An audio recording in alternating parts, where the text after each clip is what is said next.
harus memang benar-benar mendengarkan kritikan, masukan, dan pertimbangan dari Majelis Ulama Indonesia. Karena kita tahu bahwa ini adalah satu lembaga masyarakat, lembaga etik dan lembaga moral. Kekuasaan itu harus sadar diri.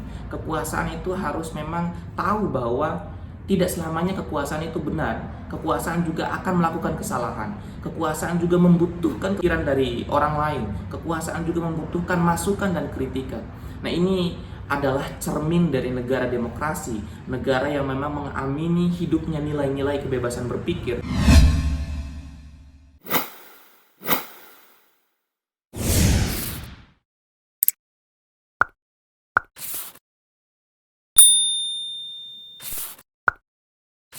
Halo, assalamualaikum warahmatullahi wabarakatuh. Kembali lagi bersama Yusril Izam Hendra di channel YouTube Yusril Iza.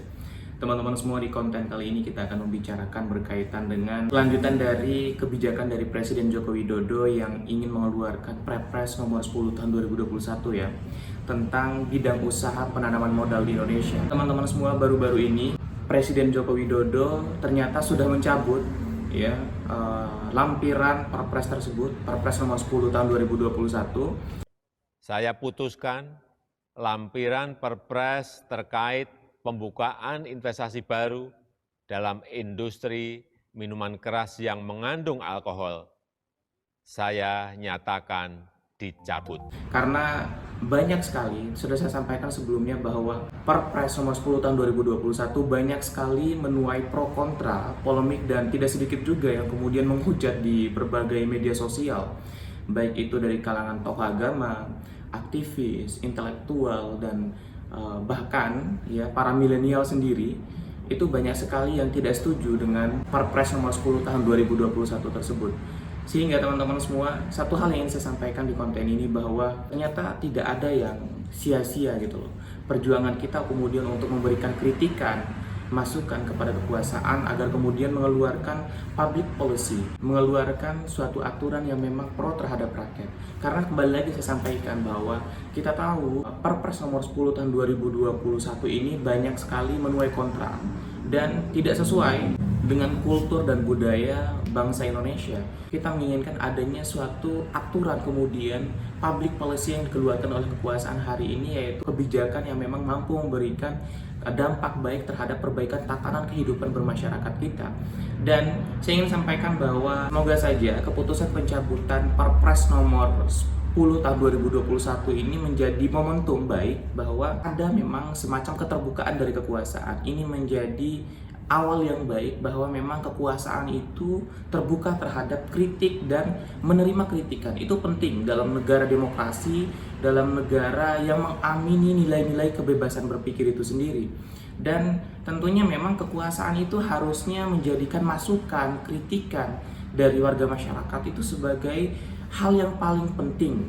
Karena kekuasaan itu menjalankan jabatan, menjalankan kekuasaannya itu kekuasaan yang diperoleh dari rakyat gitu loh. Itu kan amanah dari rakyat. Berbahaya kemudian ketika kekuasaan mendapatkan jabatan, mendapatkan tanggung jawab dan amanah dari rakyat, tetapi tidak mendengarkan dan mengindahkan apa yang diinginkan oleh rakyat. Dan ini penting sebagai sebuah gambaran bagi kekuasaan bahwa memang antara kekuasaan dan rakyat itu tidak boleh saling membelakangi gitu loh. Kita harus saling jalan beriringan. Kemudian kekuasaan itu tidak boleh kemudian mengkhianati rakyatnya, karena kekuasaan itu diberikan amanah oleh konstitusi untuk melindungi segenap rakyat Indonesia dan seluruh tumpah darah Indonesia.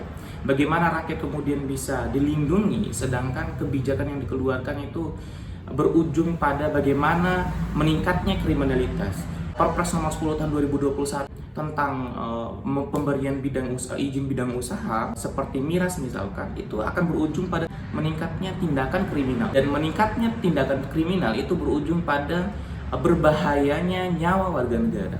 Nah, ini sesuatu hal yang benar-benar harus diperhatikan oleh kekuasaan. Kemudian kedua, kekuasaan itu memang harus benar-benar mendengarkan kritikan, masukan, dan pertimbangan dari Majelis Ulama Indonesia. Karena kita tahu bahwa ini adalah satu lembaga masyarakat, lembaga etik dan lembaga moral, yang dimana pikiran, aspirasi dari umat Islam sebagai mayoritas di negara ini itu ditampung gitu loh. Nah, kekuasaan harus menjadikan Majelis Ulama Indonesia, organisasi-organisasi masyarakat seperti Nahdlatul Ulama dan Muhammadiyah itu sebagai ya, kawan beriring gitu. Jadi harus bersamaan dalam menyikapi setiap permasalahan, harus bersamaan dalam menyelesaikan permasalahan.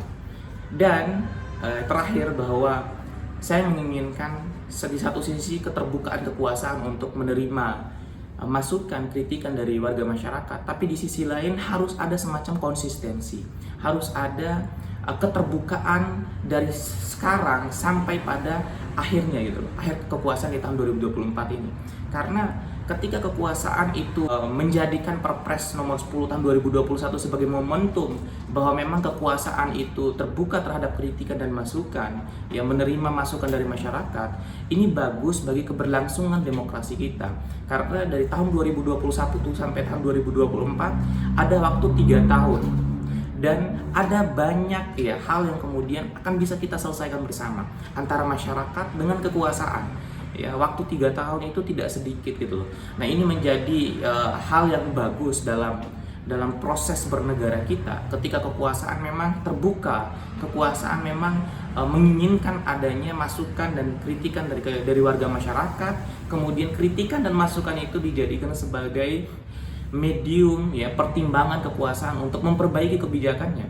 Karena kekuasaan itu harus sadar diri, kekuasaan itu harus memang tahu bahwa tidak selamanya kekuasaan itu benar. Kekuasaan juga akan melakukan kesalahan. Kekuasaan juga membutuhkan pikiran dari orang lain. Kekuasaan juga membutuhkan masukan dan kritikan. Nah, ini adalah cermin dari negara demokrasi, negara yang memang mengamini hidupnya nilai-nilai kebebasan berpikir seperti Indonesia. Kemudian konsistensi ini penting dalam merawat demokrasi kita, dalam kemudian menjaga trust. Karena di satu sisi, ya, ketika kekuasaan menginginkan kekuasaannya tetap terjaga, tetap langgeng, warga masyarakat tetap peduli terhadap kekuasaan, selalu ingin memberikan masukan dan kritikan kepada kekuasaan, maka kekuasaan itu harusnya konsisten. Ucapan dan perbuatan kekuasaan itu haruslah sejalan gitu loh. Jangan sampai beda di bibir dan beda bagaimana kaki dan tangan kekuasaan itu berjalan untuk menindas rakyat. Nah, ini kan berbahaya. Harus ada semacam sebuah konsistensi dalam bernegara kita. Kekuasaan itu harus mampu memberikan cerminan bahwa warga masyarakat harus memangnya mengikuti instruksi dari kekuasaan, keinginan dari kekuasaan, dan juga kekuasaan mengikuti apa yang menjadi keinginan dari warga masyarakat. Nah, ketika dua hal ini bisa berjalan bersamaan, dua hal ini bisa terjaga dan terawat dengan baik, ya menurut saya akan tercipta suatu kondisi yang baik pula, akan tercipta kemudian suatu kondusivitas dalam politik kita, dalam bernegara kita. Dan kekuasaan juga harus terbuka ya, harus terbuka terhadap kritikan dan masukan. Karena ketika kritikan dan masukan ini bisa diterima dan ditampung dengan baik oleh kekuasaan, maka warga masyarakat juga tidak perlu kemudian mengeluarkan darah dan keringat, ya seperti itu.